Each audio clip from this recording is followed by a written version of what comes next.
Hello friends, आपके प्यार की एपिसोड नंबर 485 में आगे बढ़ने से पहले आप हमारे चैनल को सब्सक्राइब कर दें। इधर बिहान जो होता है वो थपकी के रूम को एकदम डेकोरेट करके रखा रहता है और वहाँ वेट कर रहा होता है। तभी थपकी आ जाती है और देखते ही एकदम वो मतलब हैरान हो जाती है कि ये बिहान का क्या नाटक है। तभी वो आती है और बिहान से कहती है कि तुम्हारी हिम्मत कैसे हुई हमारे बेड पे सोने के लिए, यानी कि हमारे रूम में आने के लिए। तभी यहाँ बिहान जो होता है वो कहता है कि क्यों, जो काम शादी के बाद हो सकती है वो क्या शादी के पहले नहीं हो सकती, वही काम करने हम आए हैं। तभी यहाँ थपकी जो होती है वो बताती है कि तुम्हारे संस्कार भले ही गलत हो, लेकिन हमारे संस्कार ऐसे नहीं है, शादी के पहले सब कुछ होता है। तभी वहाँ कॉकरोच आ जाता है जिससे कि डर के थपकी बिहान के ऊपर गिर जाती है और वहाँ बेड पे वो दोनों गिर जाते हैं। तभी वहाँ आ जाती है शंकर, और शंकर ये चीज़ देख के वहाँ से चली जाती है गुस्सा होकर। तभी यहाँ थपकी जो होती है वो उठती है और कहती है कि देखो बिहान, प्लीज़ ये सब चीज़ें मेरे साथ हरकतें मत करना। तभी बिहान के ध्यान में अब वो चीज़ आता है, जब थपकी दुल्हन बनके पहली बार वहाँ घर पे आई रहती है तो कॉकरोच से डर के वो भागने लगती है। तभी यहाँ बिहान जो होता है वो कहता है कि एक मिनट थपकी यहीं पे रुको। तभी थपकी से वो कहता है कि थपकी तो मतलब वानी जी रुको, क्योंकि थपकी तो कॉकरोच से डरती थी, लेकिन आप क्यों कॉकरोच से डर रही हैं। तो वही तभी थपकी जो होती है वो बताती है कि देखिए, कॉकरोच से तो हर लड़कियाँ डरती है और इस रूम में आपको रहने का शौक़ है तो रहिए, लेकिन मुझे नहीं रहना। तभी बिहान जो होता है वो कहता है कि मुझे तुम्हारे जिस्म की और ना ही इस रूम में रहने का कोई शौक़ नहीं है, और बिहान वहाँ से चला जाता है गुस्सा होकर। इधर जो श्रद्धा होती है वो काफ़ी ड्रिंक करती है और काफ़ी गुस्सा होती है और कहती है कि आखिर में उस अदिति में ऐसा क्या है कि मेरे में नहीं है, और मैं इतनी खूबसूरत होती भी ध्रुव मुझे पसंद नहीं करता, आखिर में क्यों। इधर ध्रुव जो होता है वो मतलब अदिति के बारे में सोच रहा होता है, जैसे कि वो सोचता है कि अदिति उससे आके बातें कर रही है और मतलब अपने दिल की जो भी बातें हैं वो बता रही है। यहाँ पे ध्रुव जो होता है वो उसकी अदिति के बारे में बहुत सारी बातें सोचता है। श्रद्धा होती है वो कहती है कि मतलब पहले तो एक थपकी थी जो मेरी ज़िंदगी हराम करके रखी थी, अब अदिति आ गई है, लेकिन मैं अदिति को छोड़ूंगी नहीं। जैसे थपकी को मारा था वैसे अदिति को भी मैं मार डालूंगी। इधर थपकी सो रही होती है तभी वहाँ आ जाती है शंकर, और शंकर क्या करती है कि मिट्टी का तेल लेके आती है और थपकी के जो बेड होते हैं उसके चारों तरफ डाल देती है फर्श पे, और उसे जलाने के लिए थपकी को। तभी थपकी जो होती है वहीं उठ जाती है और कहती है कि शंकर ये तुम क्या कर रही हो, तुम्हें समझ में भी आ रहा है, आखिर में तुम मुझे जलाना क्यों चाहती हो। तभी यहाँ शंकर जो होती है वो कहती है कि आप हमारे बिहान के साथ शादी करने वाली हैं, लेकिन हम आपको जिंदा ही नहीं छोड़ेंगे, तो आप शादी कहाँ से करेंगी। तभी शंकर जो होती है वो क्या करती है, वानी को धक्का दे देती है, जाके वानी वहीं गिर जाती है बेड पे, और शंकर जो होती है वो आग लगा देती है। थपकी खूब ज़्यादा ही चिल्लाती है।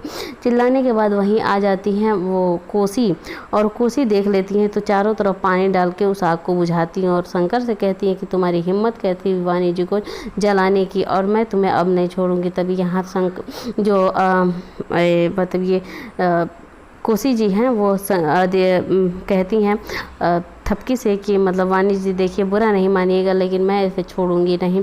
यहाँ लेके आती हैं शंकर को। शंकर को कहती हैं कि आज तुम्हारी मैं सब चर्बी ढीला कर देती हूँ, बहुत ज़्यादा तुम्हें भूत चढ़ा हुआ है ना बिहान से शादी करने के लिए। तभी वो एक चाबुक निकालती हैं और निकालने के बाद शंकर को 2-3 चाबुक देती है। तभी शंकर जो होती है वो वही चाबुक अपने हाथ में ले लेती है और कहती है कि आप मुझे सज़ा देना चाहती है ना, और वो अपने आप को मारती है। मारने के बाद वो वहाँ से चली जाती है, लेकिन कहती है कि मैं ऐसा कुछ होने नहीं दूंगी, मैं बिहान की शादी, बिहान जी की शादी उस वानी और ऐसा नहीं होने दूंगी।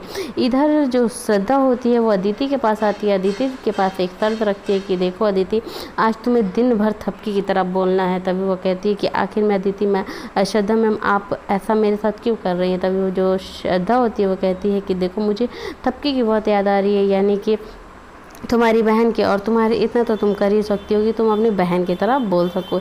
इधर जो कोशी होती है उसका पूरा रूम डेकोरेट रहता है। तभी वहाँ कोसी आ जाती है और उसे लगता है उसका हस्बैंड जो होता है जो कि बिहान का चाचा, उसे लगता है कोसी को कि वही डेकोरेट करके रखा है इसे मनाने के लिए। तभी वहाँ आ जाता है उनके हस्बैंड आ जाते हैं, तो वो कहते हैं कि कोसी जी आपने हमें माफ़ कर दिया, बहुत अच्छा आपने किया, हम तो बहुत खुश हुए।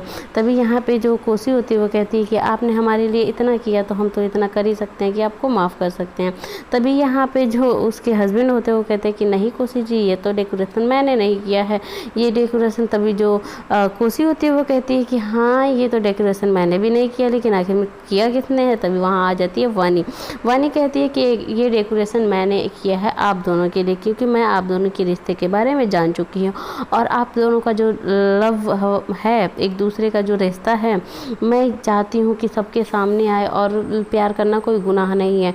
तभी यहाँ पे जो मतलब कोसी होती है वो कहती है कि नहीं ऐसा नहीं, हम सबके सामने नहीं ला सकते। तभी यहाँ पे जो वानी होती है वो गुस्सा होकर जाने लगती है कि लग रहा है आप दोनों का नाजायज़ रिश्ता है, इसलिए आप लोग हमसे छुपा रहे हैं, इसलिए हम आपसे शादी नहीं करेंगे, आपकी बेटी से शादी नहीं करेंगे। तभी यहाँ पे जो चाचा जी होते हैं वो कहते हैं कि नहीं हमारे पास प्रूफ है हमारी शादी का, आप रुकिए हम लोग आप अपनी शादी का एल्बम दिखाते हैं। तभी यहीं कोसी क्या करती है कि अपनी शादी का एल्बम दिखाती है थपकी को, कहती है कि वानी जी देखिए ये हमारे शादी का एल्बम है, अब तो आपको यकीन हो गया ना कि हम दोनों शादीशुदा हैं, हमारा कोई नाजायज़ रिश्ता नहीं है। तभी यहाँ थपकी जो होती है वो कहती है कि हाँ ठीक है, अब मैं आपके बेटे से शादी कर लूँगी।